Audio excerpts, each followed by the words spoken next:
I just wanted to touch upon the card that was announced by Frank Warren and Queensbury Promotions yesterday, the Magnificent Seven card. So it looks like a very good card. There's lots of really good matchups. So we start with the main event, which is, of course, Jermaine Franklin against Dillian White. I've just had a look at Jermaine Franklin's box rec record.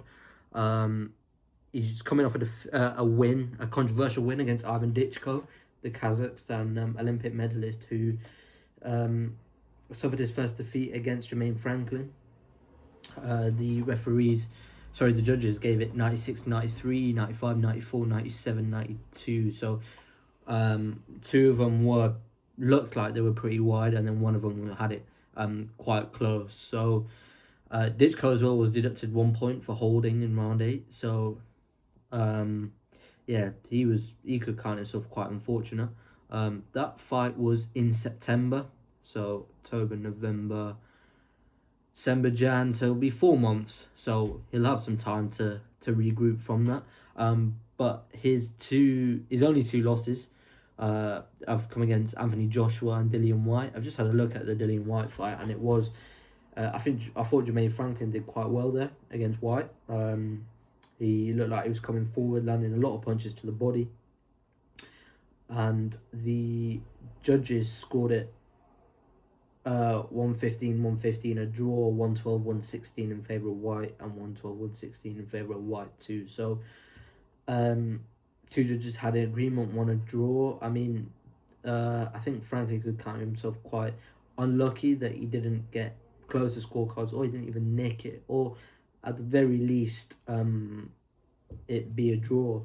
And then he after that he faced Anthony Joshua in what was AJ's sort of like I think he was with Derek James for that fight. So coming off that defeat against Andy Ruiz, I believe, and AJ trying to get back his momentum, but he did well against Anthony Joshua as well. He's only 32 years of age, who and fought 24 times in the past. So he's only fought once in 2025, fought once in 2024, and then twice in 2023. So he's not been very active. So this is quite a live opponent for Moses Itauma, but it's also someone he could look very good against. And if he does roll him over, considering Franklin went the distance with Anthony Joshua and Dillian White, I think many people would give him more credit. With that being said, I mean, if we just touch upon Moses Itauma quickly, he's only fought twice in 2025, a total of 4 minutes. He was meant to fight on the show that was announced in December 13th, should I say, at Manchester Arena. Derek Chisora is meant to be headlining that fight, and that was meant to be a pay-per-view fight. So, I mean, if we had, Derek Chisora, Dillian White, and Moses Itauma, and then Jermaine Franklin on the same card, I think that'd be a pretty good pay-per-view card. I think people would tune in to watch it. But the reality is we don't, and we don't know what's even happening with Derek Chisora. I mean, he said that the Dillian White fight negotiations for that have collapsed, so it kind of leaves him in a position where he doesn't have an opponent announced, and he's fighting on the 13th of December if that show even goes ahead. So quite unknown territory for him.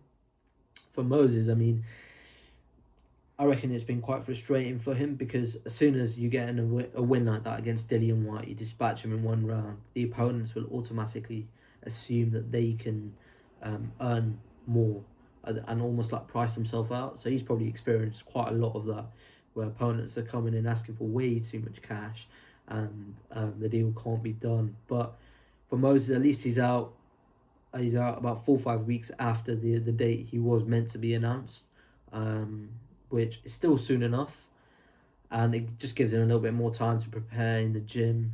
I'm sure he's been taken over in the gym already. So yeah, a good fight, and it could lead to a very potential exciting year for Moses Itauma. I mean, there's been talks of him fighting Fabio Wardley.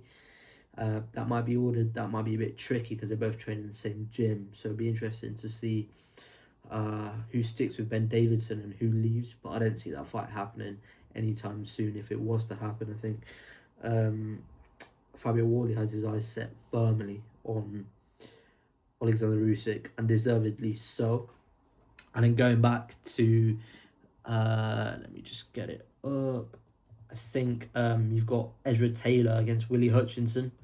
That's going to be a really good fight, considering they both had a lot of animosity towards each other when they. Let's just get the card up.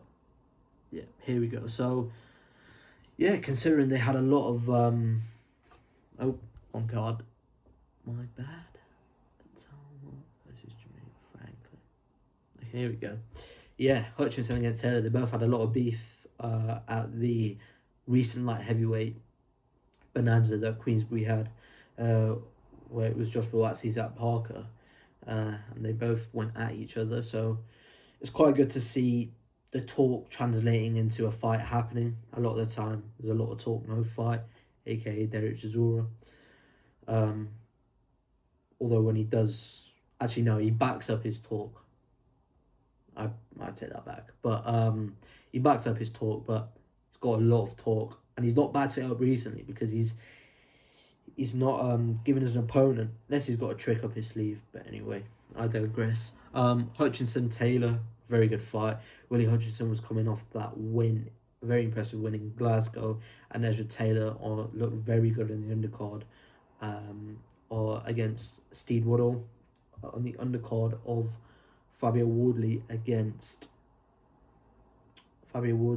Joseph Parker. So a very good main event, a very good co-main event, and a very good undercard as well. Akif Fiaz against Jordan Flynn. Those two have been going at each other on social media, so they can have it out.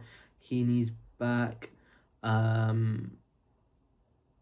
Murphy, who he fought Akif Fiaz on the undercard of Jack Catterall, Harlem Eubank. So and yeah, they both had a very good fight. It got a bit heated between them two in the at the weigh-in, but it's good to see him back because that was a really good fight. And yeah, just an all-round great card. So well done Queensbury, well done Frank.